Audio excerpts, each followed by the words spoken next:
My name is Ralf Goldman. I'm working with the EIB, the European Investment Bank, and I'm heading there our energy efficiency and energy advisory team, where we are responsible for first the lending policies and the due diligence of the energy efficiency investments the bank is doing. But we are also running our advisory programs, notably the biggest one is ELENA plus Target for Coal Regions and JASPERS.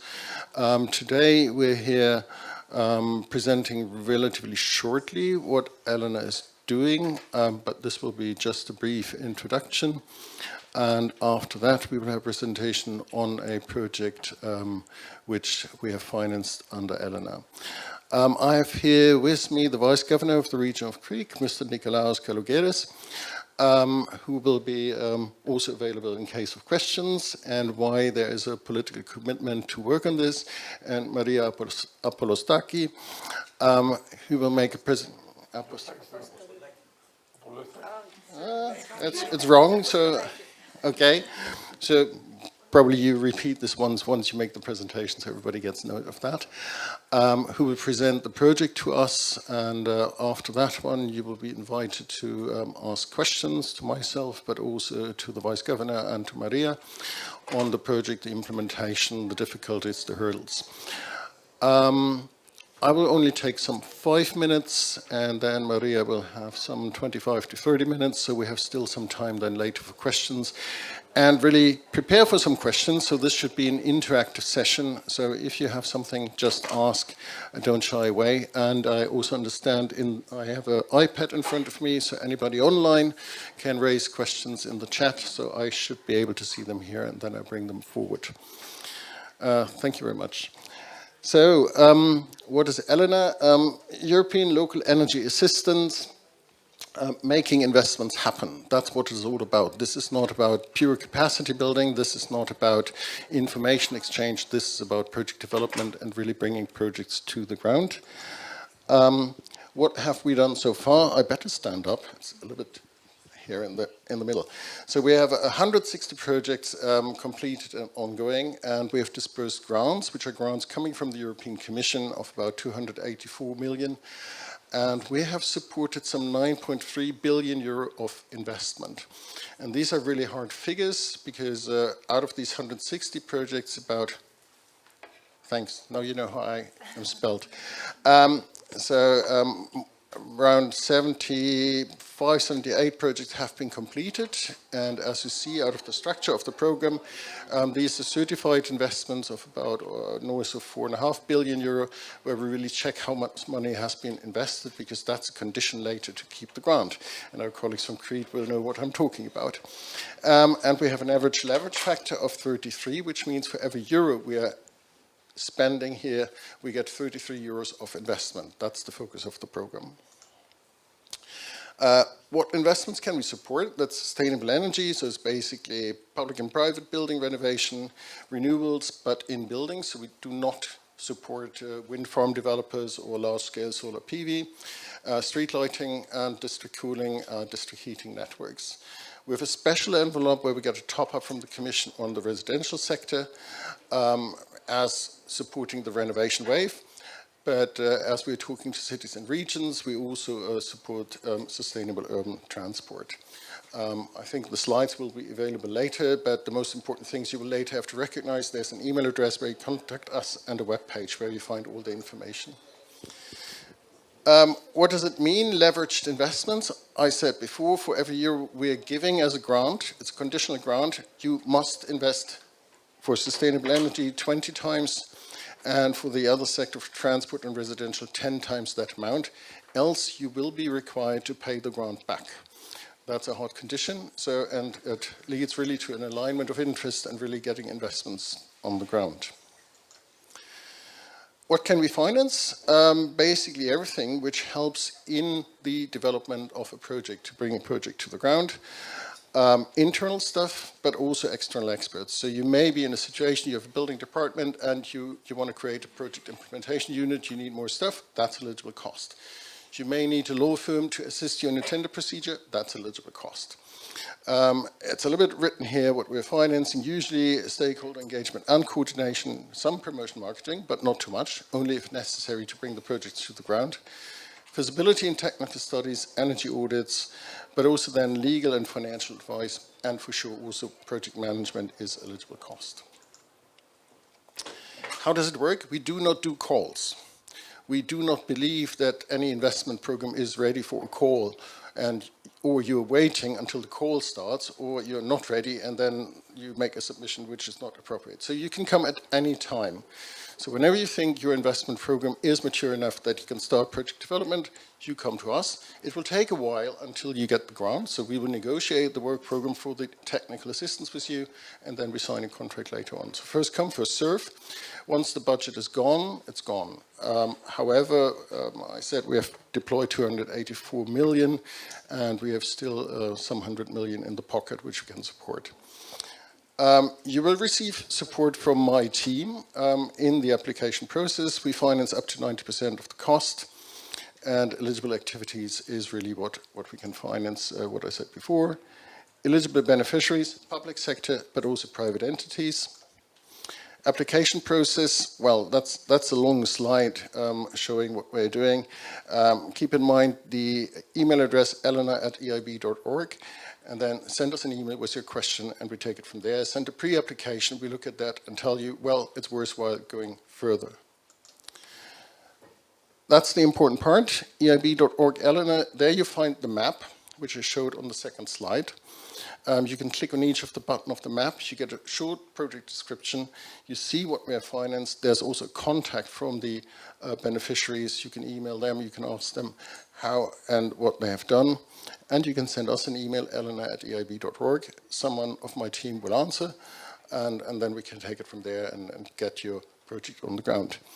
So I talk too much. I think we should listen to how a real project on the ground looks like, why it has been done, what has been done, and why it was so difficult to work with the EIB. I hope that's not, but I leave it now to Maria to continue.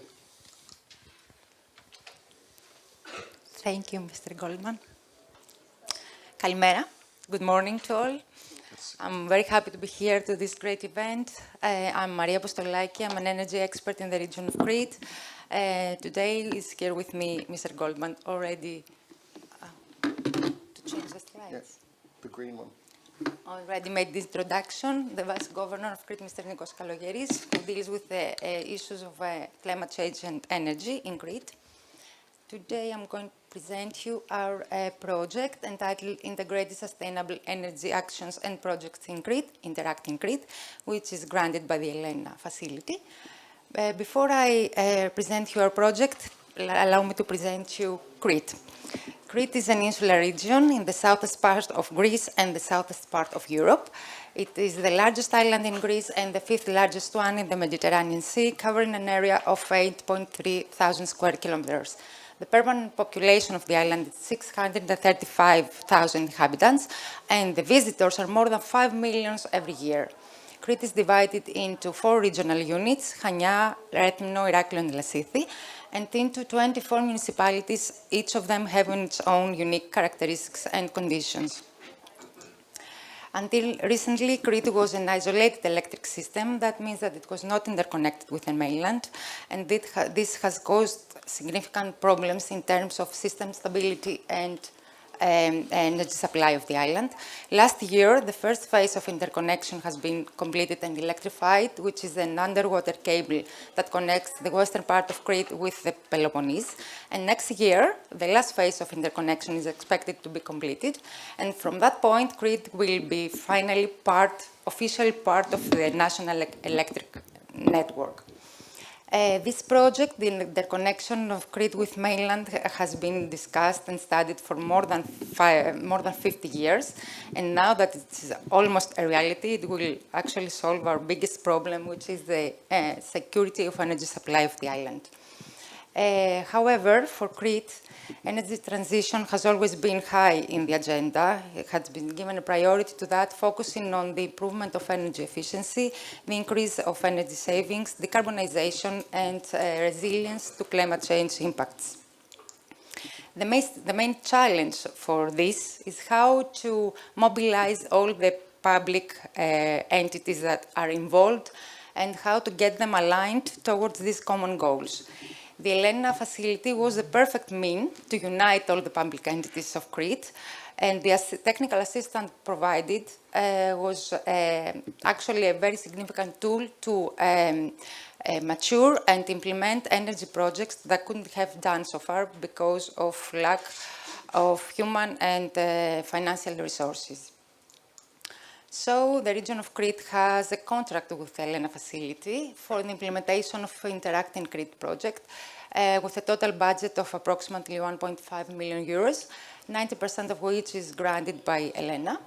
Our project has two main categories of technical assistance. Technical assistance category A, that is actually the umbrella services and includes project coordination and management, financial, legal, and administrative support, tendering procedures for all the investment programs, sub-projects, and internal and external reporting, and technical assistance of category B, which is actually the vertical technical assistance specialized for each sub-project and includes energy audits, feasibility studies, and financial modeling. Our project, Interact project, is structured around three basic schemes. Improvement of energy efficiency street light network, improvement of energy efficiency in public buildings, and development of renewable energy projects through the installation of energy communities. Our initial target was to unlock investments of 40 million euros during the 3-year period of implementation, 20 million for the street lighting, 10 million for the public buildings, and 10 million for the development of renewable energy projects. In order to achieve these targets, specialized studies should be conducted for each sub-project. For street lighting, we had the studies for inventory and lighting calculations, the financing model, and the tendering procedure for construction, funding through energy performance contracting or through public-private partnership contracts. For the energy efficiency of public buildings, we had studies for energy audits, the financial modeling, tendering procedure for construction that could be funding either from national or European funds, from Electra program, or even blended funding with private funds. And for the renewable energy projects, we had the update of the pre-studies that had already conducted by the region of Crete, the establishment of energy communities membered by the region of Crete, the municipalities of Crete, and irrigation organizations, the preparation of the financing model, and the funding through state funds. The expected results are multiple.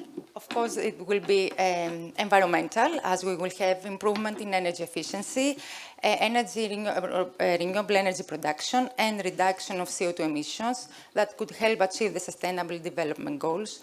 The results will be also social, as the citizens will have improved quality of street lighting and safety on the streets, and also improved comfort conditions indoors for the public buildings, and also economic, as we will have economic growth through the reduction of energy costs and creation of new jobs.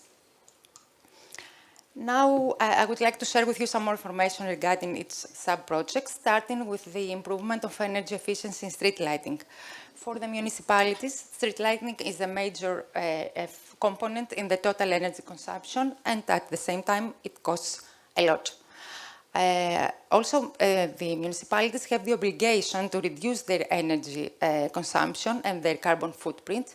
So the improvement of energy efficiency in the street lighting network will be a great opportunity to achieve all the energy and climatic goals they have set in their action plans in the frame of the Covenant of Mayors. And additionally, they will provide to their citizens better quality of lighting, and also all the money that will be saved could be allocated in other projects, citizen-centric. So the stakeholders we targeted for the implementation of this sub-project are the municipalities of Crete. Finally, we had 10 municipalities involved in the project. The total number of lighting points is almost 50,000, and the estimated budget of this investment is 16 million euros, which can be funded either through the energy performance contracts or by taking a loan from the deposit and loan fund, or even with own resources. The expected results are 73% of energy savings and approximately 5,000 tons less CO2 emissions every year. Where we stand now? At the moment, all the technical studies have been completed, but 2023 was for Crete an extended election period, so that has caused significant delays in terms of the political decisions that should be taken. So now that the elections have concluded, new local councils will be in place from the beginning of next year, and we are ready to proceed with all the final decisions required and launch the tender procedures. To meet these delays, we have approved for a 1-year extension of our project. So far, 6 municipalities have been strongly committed to implement the investments. 2 municipalities are under the consultation process regarding the most appropriate funding tool, and 2 municipalities have abandoned the project because the estimated energy savings were much lower than expected, so the investments wouldn't be sustainable. All this procedure was not very easy. We had to tackle some barriers in order to finish this project. At the beginning, we had some difficulties gathering all the required data information from the stakeholders that were the input for the technical studies. So we proposed alternative methods for the collection of this data. The municipalities, unfortunately, lack of expertise to assess the different funding tools, so we organized a series of informative meetings at all levels in order to ensure understanding and strengthen their commitment. And also, some municipalities hesitate to commit for the project implementation within the timeline. So we try to ensure that final participants are strongly committed to completing the investment program.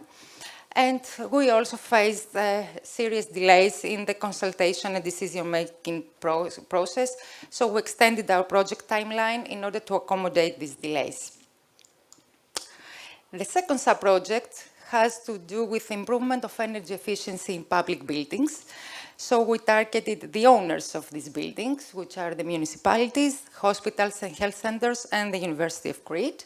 And we focused on the most energy-intensive buildings, and mostly the hospitals and the health centers that have a 24/7 operation, and the University of Crete that works in extended hours. We had finally 24 public buildings involved in this project, municipal buildings, regional buildings, health centers and hospitals, and also School of Philosophy and Students building from the University of Crete. Our target is expected results is 77.5 of energy savings, and the estimated budget for these investments is approximately 26 million euros, which will be funded either from the Recovery and Resilience Facility or from the Regional Operation Program of Crete. Currently, all the technical studies have been completed following the 24 buildings. 16 buildings are under the funding procedure, 2 buildings are in the process of preparing applying for funding, and 5 buildings were out of the project because the studies ended, these projects ended up to be ineligible for the specific funding mechanisms because the buildings needed some additional construction works before energy renovation could be implemented. Again, we had to face some risks, of course, and some barriers that I had to address quickly in order to respond. It was difficult to identify the eligible buildings for the energy upgrade, so we set specific criteria in order to select the eligible ones. There is in Greece, in general, limited utilization of specific financial tools like ESCOs, and this, together with the long decision-making and consultation process, caused us a difficulty. So we had to organize, again, a series of informative meetings to strengthen understanding among the stakeholders. There were delays in the launching of calls for funding, so we extended our project timeline to accommodate these delays, and something that was, we met this challenge often, that the maturity level of the studies was not adequate for specific funding mechanisms, so we had to prepare additional studies. Our last project is the establishment of energy communities and the installation of renewable energy projects. This was the most complex and challenging one because energy communities is something new for Greece in general, but also it was very important because it has a great contribution to sustainable development, energy transition, and environmental protection in urban and rural areas of Crete. The region of Crete supports and promotes energy communities, this new form of cooperation among similar entities in order to install renewable energy projects and reduce their energy costs. The stakeholders we targeted were the municipalities of Crete again and the irrigation organizations. These two entities, face significant problems with the increase of energy costs, so they responded more positive in this call. And finally, we had 3 municipalities involved and 30 irrigation organizations. Currently, all the technical studies have been completed. We have 7 energy communities established. The expected results is the installation of 1.5 megawatts of photovoltaics on rooftops of municipal buildings. So this has to do with the energy communities of the municipalities.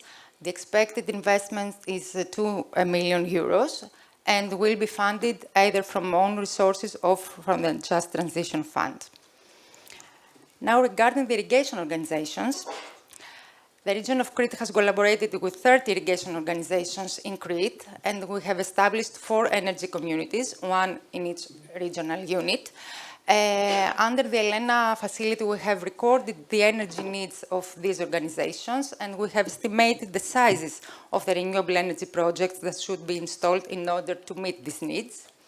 Unfortunately, irrigation organizations don't have adequate buildings building surfaces and spaces in order to install all the photovoltaics that are required to meet their needs. So the ELENA facility stops there, but since this is a very important project for the region of Crete, with own resources, we continue the implementation of this sub-project. And the importance of this project for the region of Crete is because agricultural sector can contribute a lot to energy transition of the island. So we focus on reducing their energy costs and covering all the energy needs from renewables, and also optimizing their energy consumption by upgrading their equipment and installing some telemetry systems. The challenges we faced during the implementation of this project has to do with the legal framework. There were some changes in the law regarding the energy communities, so we adapted the form of energy communities according to these changes.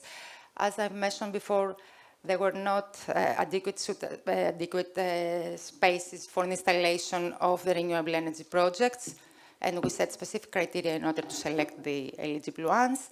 And we had also some delays in launching the calls for funding, so we extended our timeline in order to accommodate these delays. Here is how we have implemented the project so far in the 3-year implementation period. During the first year, we had the preparatory phase involving the stakeholders, the informative meetings, and getting their feedback and see who will be willing to participate in this project. In the first year, we launched the tender for Category A technical assistance, and a few months later, we had the contract signed. During the second year of implementation, we set all the criteria for the technical studies. We also we launched the tenders for Category B technical assistance for all the 3 sub-projects. A few months later, we had the contract signed, and by the end of the year, all the studies had been completed. And the 3rd year of implementation, 2023, the year we are now, it's actually the preparatory year for the funding and tendering procedures. So we will ensure the commitment of the final stakeholders. We will prepare their funding, and we will launch the tenders for the implementation and construction works. As I've said, there have been some significant delays during this year because of the elections. So we have approved of 1 year extension of our project, and during this year, the next year, the year of extension, we will complete the tendering procedures for the projects that have already received funding. We will complete the funding procedures for the rest of the projects and launch the tendering procedures for them after they receive funding. For the region of Crete and for all the municipalities and all the stakeholders that have been involved in the implementation of Interact project, the benefits are at different levels, several levels. All the stakeholders involved have now enhanced knowledge of processes and procedures through technical expertise, streamlined procedures, sustainable practices. Also, they have access to funding pools through the expanding funding networks, effective funding strategies, and improved financial planning. Also, they can set and achieve long-term sustainable development goals. They will have economic growth so through the reduced energy costs and the increased investments in sustainable infrastructure. They can be considered as forward-thinking and environmentally responsible entities that could potentially lead to attracting further investments and partnerships.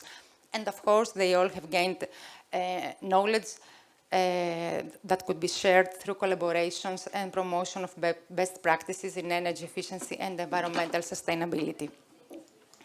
Concluding, I would say that the ELENA mechanism plays a major role in achieving energy efficiency objectives and goals at municipal, regional, national, and European level, and in achieving the energy resilience for all the stakeholders involved. Thank you very much for your kind attention. I hope it was too much of information. Me and the Vice Governor are at your disposal for any questions. Thank you.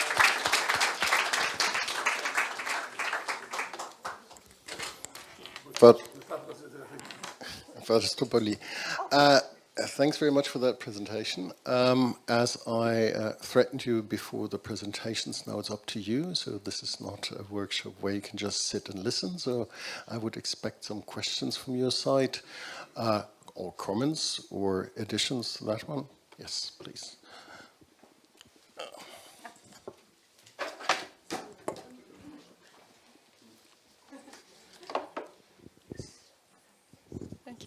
Thank you for the presentations. Hi, I'm Mia Barnen, working for the Turku and Southwest Finland EU office.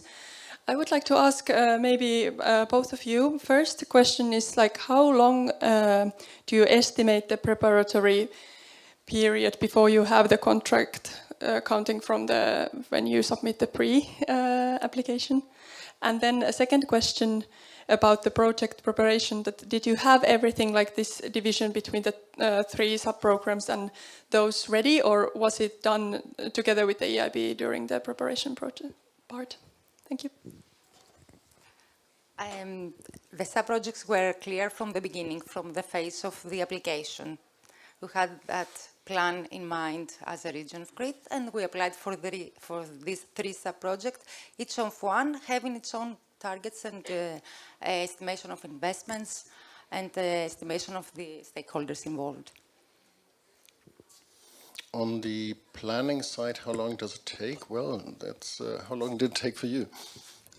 Are you sure you want me to answer? Okay. Almost a year. Almost a year. That's not uncommon. The fastest one I think we had was 3 months. The longest one was probably more than 2 years. It depends also on how you're organized in your constituency. We had one large city in Europe who wanted to have, all parties signing up to that. So they went, I think, 5 times through city council with all the admin work you have to do for that. So it took pretty long. Sometimes it is, due to regional elections or local elections during the application process, and then it resumes later. We have projects with whom we discussed. Then they stop talking to us and they come back a year later. So they are dormant because they sort out the funding, because one criteria we have in there, you really need to make the investment program. And sometimes on the financing side for the investment, there are delays. Sometimes there's the need to have regional operational programs agreed. It's a shift between the two MFFs, whatever can happen. So we're in real life here. So the fastest one was a private entity, relatively quick. They really knew what they wanted to do, and they had a clear technical program, but it can also be longer. But the 1 year is probably not uncommon, but it could go faster. But it's a process where we are discussing.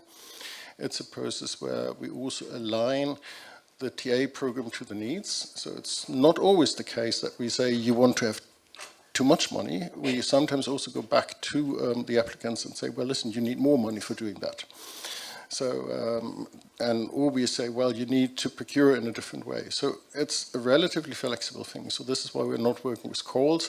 It's a dialogue where we talk you through the entire program and talk you through what is the appropriate technical assistance program in order to get this investment program to the ground. So that's basically what is our input. And that can take a while. Any more questions? It was all that clear, probably for everyone. Yes. Maybe one question which is partially for Crete and partially for EIB, I guess. You say for the agriculture organizations that there are no rooftops available.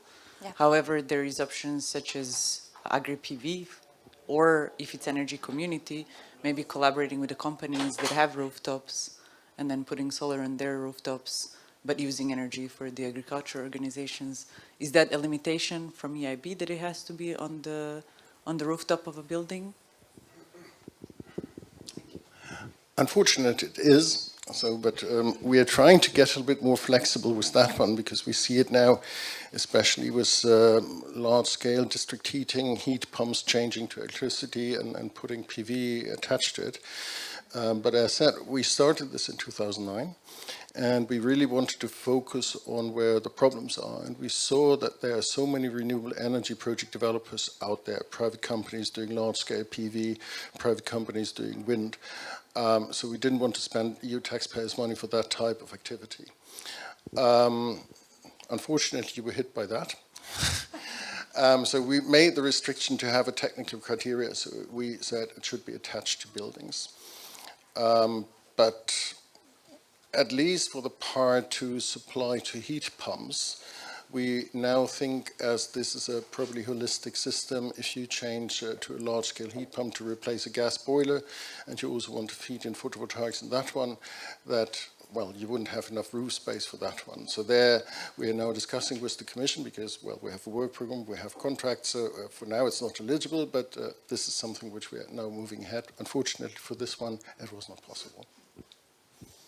Mr. Goldman, this also holds for existing projects or for new projects? Well, this only goes for new projects because, as I said, the legal basis are there, eligibilities in the work programs out of which we get the funding. So there's a certain bureaucracy attached to public money. So, and we all have to have these pieces in order, else we have the Court of Auditors in our, they are just in front of my office, so they can come quickly. Any further question? I would have one for you. Okay. What would you tell someone who wants to apply for ELENA, what they should do or what they should look at? Well, I repeat something that I said yesterday, I highlighted yesterday. The lesson we've learned from all this procedure is that we should know in advance the funding tool for the implementation of these projects, where we will find the money to construct the works, and then we should apply more focused on what we need. It is better to know in advance the requirements of the funding tool, so you can organize the implementation of your ELENA project according to these requirements, and this will save you from a lot of trouble at the end. And you will be asked anyhow by my team, because if you come with an investment program, we also look at how can this be financed. And then we are looking, and sometimes we learn this should be done by the operational programs. So then we ask the question, well, is there a priority access under which this can be funded? Has funding been pre-allocated? We may even talk to the ministry or the managing authority before if there's public funding involved, or we look on the feasibility of the project to get private finance, or we look on the market if it's said it should be done by ESCOs if there's an ESCO market. So that type of questions go through the application process in order that we avoid that the investment program cannot be financed. And for sure, doing some marketing, there's also the possibility for EIB finance for that. Last year we financed 7 billion in renewables, 7 billion in energy efficiency, and then the rest on networks and others.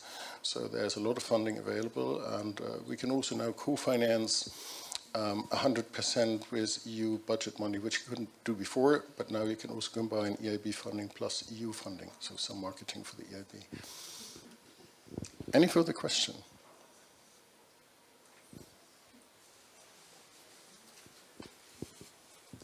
There's still one question about, because it's energy efficiency projects and mobility projects.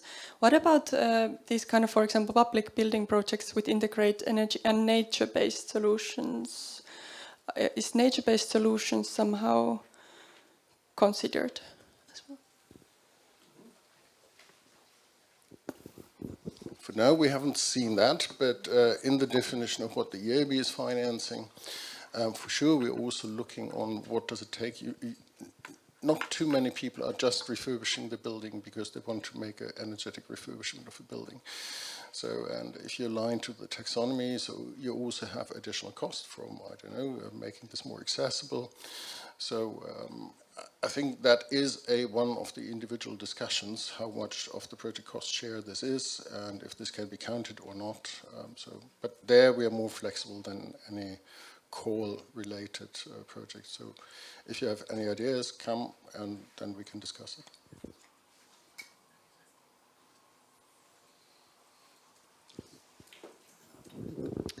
Thank you. My name is Anna Cornelius and I represent Icelandic New Energy, so not in the EU, but still interested. My question regards to the third category on urban transport. So what types of projects are eligible under that category? Well, I don't know if I had it on the slide, but it's more about the innovation part in there. But what we do is hydrogen buses, but also new modal split, but also how to organize tendering for getting your rolling stock. So also new ways of tendering and accounting for this. So it has a relatively broad eligibility, but we are not doing standard cars, we're not doing diesel buses. So that's aligned with the EIB's transport lending policy as well. But also DG Move, who's financing that part, has a stronger focus on innovation, whereas for the energy-related projects, for sure, we look also if they're innovative projects. But for doing residential buildings where you put external cladding, you may have innovation, but we're also going, because the biggest problems, buildings are not refurbished. So you can also come with standard projects. But for the urban public transport, we do not do long, so it's urban, but we have done some suburban as well in Denmark, so suburban railways connecting some centers. But as said, we have a nice web page where you find all the projects which we have financed to get some inspiration. And indeed, EFTA countries are eligible countries under ELENA.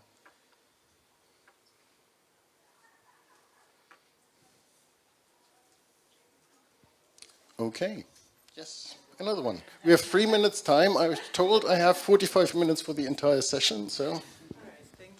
I didn't introduce myself earlier, but I'm Lucia Rakotovic. I work for Tinky, which is a Belgian company, but we're involved with different initiatives such as citizen-led innovation, EU Islands, and Smart Cities Marketplace.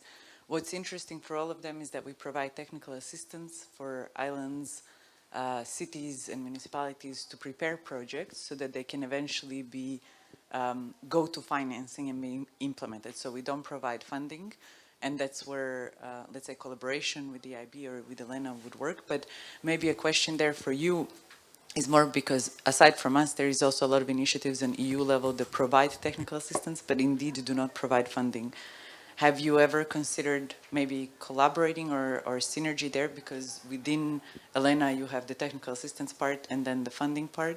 So collaborating with all the other initiatives that are providing some form of technical assistance and then helping them move those projects to financing.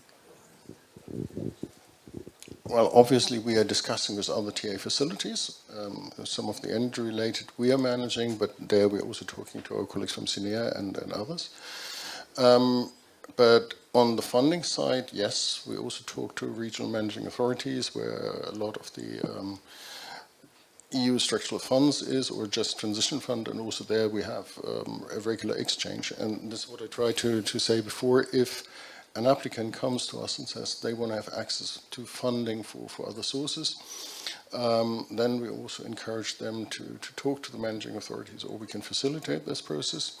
And for sure we can also bring this to our lending people and say, well, there is a need for a project to finance, even though we see from also your timeline that the point until the finance needs to come in is probably some years down the road, but still there could be some clarity or some pre-discussions on that.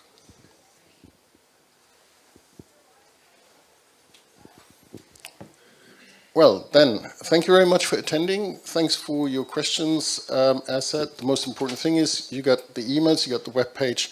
Contact us, contact Maria, ask how her project is going and how the work with the EIB is going.